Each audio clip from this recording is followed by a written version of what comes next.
Hello बच्चा लोग, welcome to new session. तो आज का सेशन हमारा किसके ऊपर होने वाला है? आज का सेशन हमारा होने वाला है डीहेलोजिनेशन ऑफ विसिनल डायहलाइड्स के ऊपर। ठीक है, तो जल्दी से हम अपना लेक्चर हमारा स्टार्ट कर देते हैं। ठीक है, तो डीहेलोजिनेशन ऑफ विसिनल डायहलाइड्स। बच्चा, इस प्रोसेस को समझने से पहले आपको एक चीज पता होनी चाहिए कि विसिनल डायहलाइड्स क्या होते हैं। ठीक है, तो देखते हैं। विसिनल डायहलाइड्स बच्चा आपके कुछ मतलब मान लो ऐसे कंपाउंड्स होते हैं, ठीक है, जिनके अंदर आपके दो हैलोजेंस होते हैं। ठीक है, दो हैलोजेंस होते हैं और कंसेक्यूटिव कार्बन एटम्स पर होते हैं, यानी कि एडजेसेंट अगल बगल वाले कार्बन एटम्स पर। ठीक है, याद करना, जब मैं आपको बेसिक्स करवा रहा था तो मैंने आपको एक चीज समझाई थी कि जो आपके दो डाई हैलोजन कंपाउंड्स होंगे, जिनके एक ही कंपाउंड के अंदर दो हैलोजेंस आते हैं, उनमें दो चीजें पॉसिबल होती हैं, या तो वो विसिनल होंगे या तो वो जेमिनल होंगे। जेमिनल कब होते हैं? जब एक ही कार्बन एटम पर दोनों के दोनों हैलोजेंस चिपके हुए हों, ठीक है, बॉन्ड बनाए बैठे हों, तो वो जेमिनल होता है, जिसे हम जेम डाइहैलाइड भी कहते हैं, जेमिनल डाइहैलाइड। दूसरी होती है बच्चा आपकी विसिनल डाइहैलाइड। विसिनल डाइहैलाइड कौन होते हैं? जिसमें आपके दोनों हैलोजेंस एडजेसेंट कार्बन एटम, यानी कि अगल बगल वाले कार्बन एटम्स पर चिपके हों, उन्हें बोला जाता है विसिनल डाइहैलाइड्स। ठीक है, या फिर विस डाइहैलाइड हम शॉर्ट में बोल देते हैं उनको। ठीक है, तो देखिए यहाँ पर, चलिए अब देखते हैं। वही डेफिनेशन जो मैंने अभी आपके सामने लिखी है, मैं पढ़ भी देता हूँ आपके लिए। ठीक है, the dihalogen compounds in which two halogen atoms are attached to the adjacent carbon atoms are known as vicinal dihalides. अब हमारी रिएक्शन पे आते हैं। ये रिएक्शन कैसे होती है? ये रिएक्शन होती है बच्चा जिंक डस्ट की प्रेजेंस में। So these one heated with zinc dust loses a molecule of halogen. Molecule of halogen मतलब दोनों के दोनों हैलोजन एटम्स उड़ाकर ले जाएगा। कौन? आपका जिंक। ठीक है, जो आपने जिंक डस्ट यहाँ पर यूज की है, वो जिंक इन दोनों को ले जाएगा, दोनों हैलोजन एटम्स को। कहने का भाव सिर्फ एक मॉलिक्यूल ऑफ हैलोजेंस को, as zinc halide to form a alkene. ठीक है, इस रिएक्शन को डीहैलोजिनेशन बोला जाता है। हम सीधा हमारी रिएक्शन पे आते हैं बिना टाइम वेस्ट किए। ये आपके सामने क्या दिख रहा है? आपको आपका कंपाउंड दिख रहा है, दैट इज 1,2 डाइब्रोमो इथेन। ठीक है, 1,2 डाइब्रोमो इथेन। तो इसमें क्या है? आप जिंक डस्ट डालोगे, कोई भी सुटेबल अल्कोहल को आप एज अ कैटलिस्ट यूज करोगे यहाँ पे, जिसकी प्रेजेंस में आप इसे हीट करोगे। ठीक है, एक सुटेबल अल्कोहल आपको लेना है जिसकी प्रेजेंस में आप इसे हीट करोगे, और यहाँ पर क्या होगा?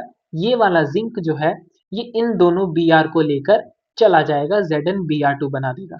ठीक है, Zn बना देगा, और बचेगा क्या पीछे? आपका डबल बॉन्डेड इथीन। ठीक है, इथीन बन जाएगा।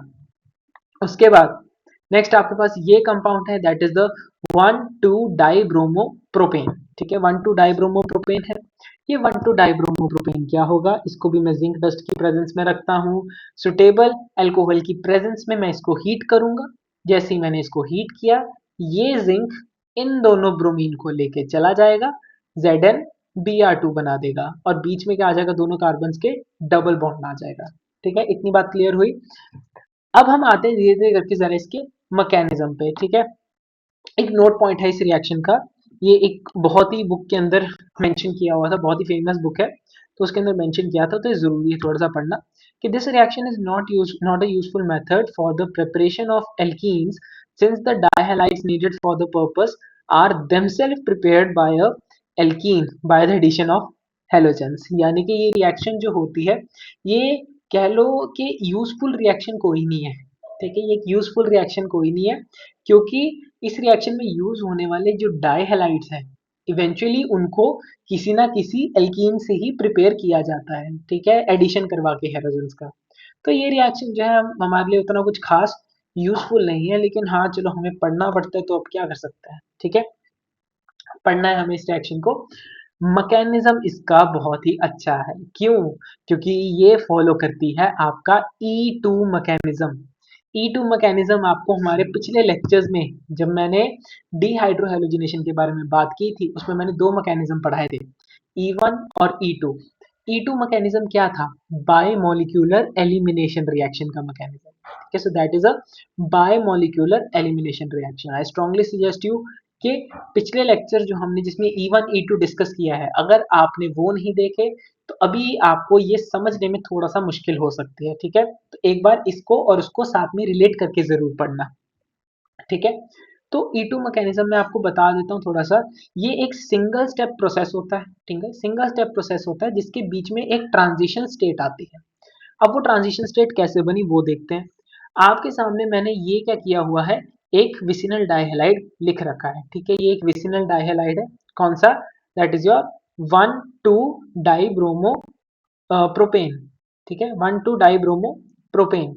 तो इस 1,2 डाइब्रोमो प्रोपेन में क्या है मेरा, जिंक आएगा, ठीक है, जिंक आएगा। जिंक के पास एक लोन पेयर ऑफ इलेक्ट्रॉन होता है, तो वो इस Br के ऊपर अटैक करेगा, ठीक है, जिंक Br के ऊपर अटैक करेगा। इवेंचुअली जब जिंक Br के ऊपर अटैक करता है तो क्या होगा, जिंक और Br के बीच में एक बॉन्ड फॉर्म होना स्टार्ट हो जाएगा, इनके बीच में एक बॉन्ड फॉर्म होना स्टार्ट हो गया।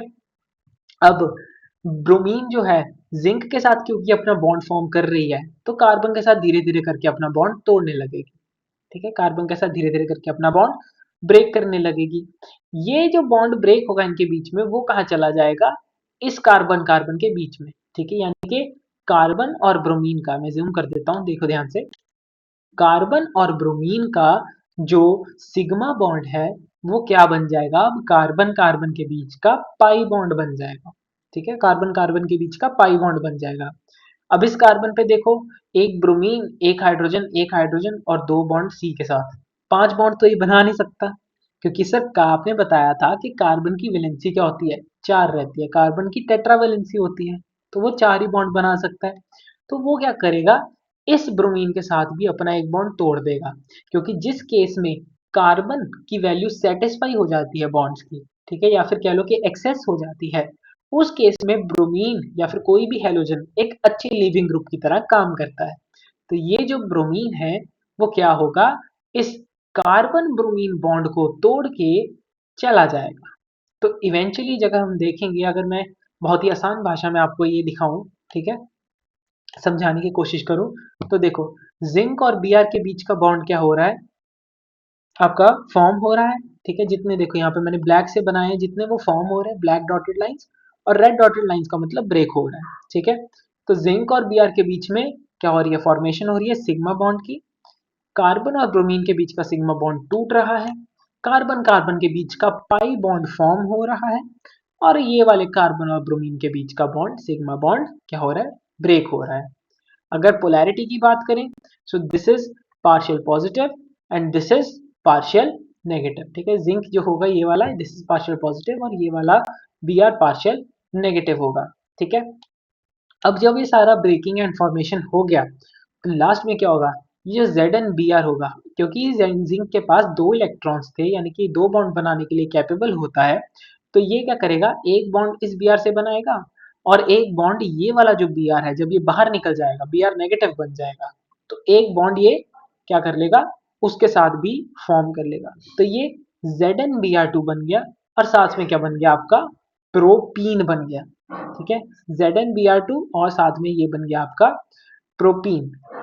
क्लियर है, ये था इसका मैकेनिज्म, ठीक है, होप करते हैं आपको समझ आया होगा। चलिए तो आज का लेक्चर भी हमारा समाप्त हो चुका है, होप करते हैं समझ आया होगा। समझ आया तो सेशन को लाइक कर दो, अपने अपने डाउट्स या फिर अपने अपने फीडबैक्स कमेंट सेक्शन में जरूर प्लीज लीव कर दो अपना कमेंट।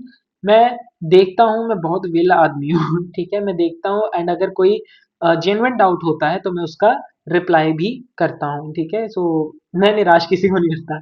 चलिए, तो नेक्स्ट लेक्चर की नोटिफिकेशंस के लिए नीचे सब्सक्राइब का बटन है, फटाफट से सब्सक्राइब का बटन दबाओ, साथ में बेल आइकन को ऑल पे सेट कर दो, ताकि आने वाले लेक्चर्स की नोटिफिकेशन आपके फोन की स्क्रीन पर आ जाए। चलिए नेक्स्ट लेक्चर में मुलाकात होगी।